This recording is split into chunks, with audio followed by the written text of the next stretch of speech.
शुरुआत में जब दुनिया बिल्कुल नई थी, ईडन नाम का एक खूबसूरत बगीचा था। यह सबसे रंग बिरंगे फूलों, सबसे रसीले फलों और सबसे चहचहाते पक्षियों से भरा हुआ था। इस बगीचे में भगवान ने पहले दो लोगों आदम और हव्वा को बनाया। बगीचे में जीवन, खेल और आनंद के कभी नष्ट न होने वाले दिन जैसा था। आदम और हव्वा ने इस अद्भुत जगह की खोज की, जानवरों के साथ बातें की, शानदार पेड़ों की छाया के नीचे आराम किया और बगीचे में अनगिनत पेड़ों के बीच सबसे मीठे फलों का आनंद लिया। अच्छे और बुरे के ज्ञान का पेड़ बाहर खड़ा था।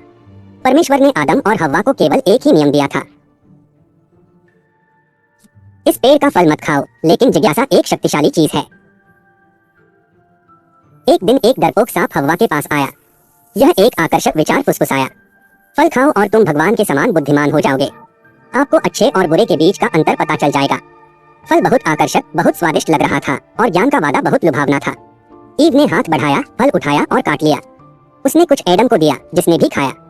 लेकिन जैसे ही उन्होंने फल का स्वाद चखा, उनकी आंखें एक ऐसे तरीके से खुल गईं जिसकी उन्होंने उम्मीद नहीं की थी।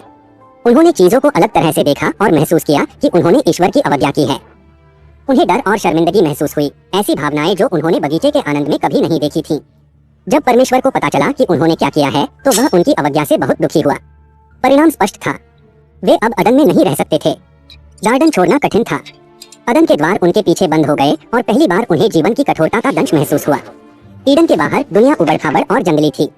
आदम और हव्वा को शुरू से ही सब कुछ सीखना पड़ा, भोजन कैसे उगाना है, आश्रय कैसे बनाना है और तत्वों से कैसे बचना है। जीवन अब आनंददायक खोजों की श्रृंखला नहीं, बल्कि अस्तित्व के लिए संघर्ष था। इस नई दुनिया में उन्होंने जीवन के पूर्ण स्पेक्ट्रम, खुशी और दुख, सफलता और विफलता, जन्म और मृत्यु का अनुभव किया। वे माता पिता बन गए, ऐसे बच्चों का पालन पोषण करना जिनका आगे चलकर पूरे देश में अपना परिवार फैलेगा। अपनी यात्रा के माध्यम से एडम और ईव ने अपनी ताकत और लचीलेपन की खोज की। उन्होंने बढ़ती बुद्धिमत्ता के साथ प्रत्येक चुनौती का सामना किया, अनुकूलन करना सीखा, अधिक गहराई से प्यार करना और जीवन के क्षणभंगुर क्षणों को संजोना सीखा।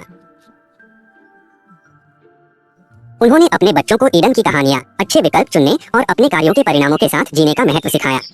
देखने के लिए धन्यवाद। अगले साहसिक कार्य में मिलते हैं।